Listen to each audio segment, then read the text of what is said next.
ছেলেটা কাছে নিয়ে আসছে, এখানে দুজন শুয়ে আছে সুইমিং পুলে। ছিদ্রি করে দিল বাতাস বার করে দেওয়ার জন্য। বাতাস বসে ওতে ঘুম পাড়তেই আছে।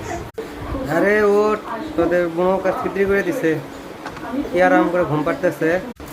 নৌকা থেকে চোখ বার হয়ে যাচ্ছে, ও ও আবার ধাক্কা দিয়ে মাঝখানে দিয়ে দিতেছে। যা আরাম করে ঘুমা, সব বাতাস বার হয়ে গেলেই বুঝবি। ওই পাশে আসছে, এই পাশে আবার নিয়ে আসলো নৌকাটা। ও এই পাশে আবার সিটি করে দিল। হ্যাঁ,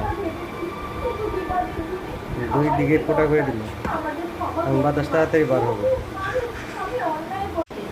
যা এখন মাঝখানে যা সুইমিং পুলে। ও ডোবা শুরু করছে। একটা ঘুম থেকে উঠছে, ছেলেটাকে উঠছে না, ওই আমাদের সাথে প্র্যাঙ্ক হয়েছে। ডুবে গেল একদম, একবার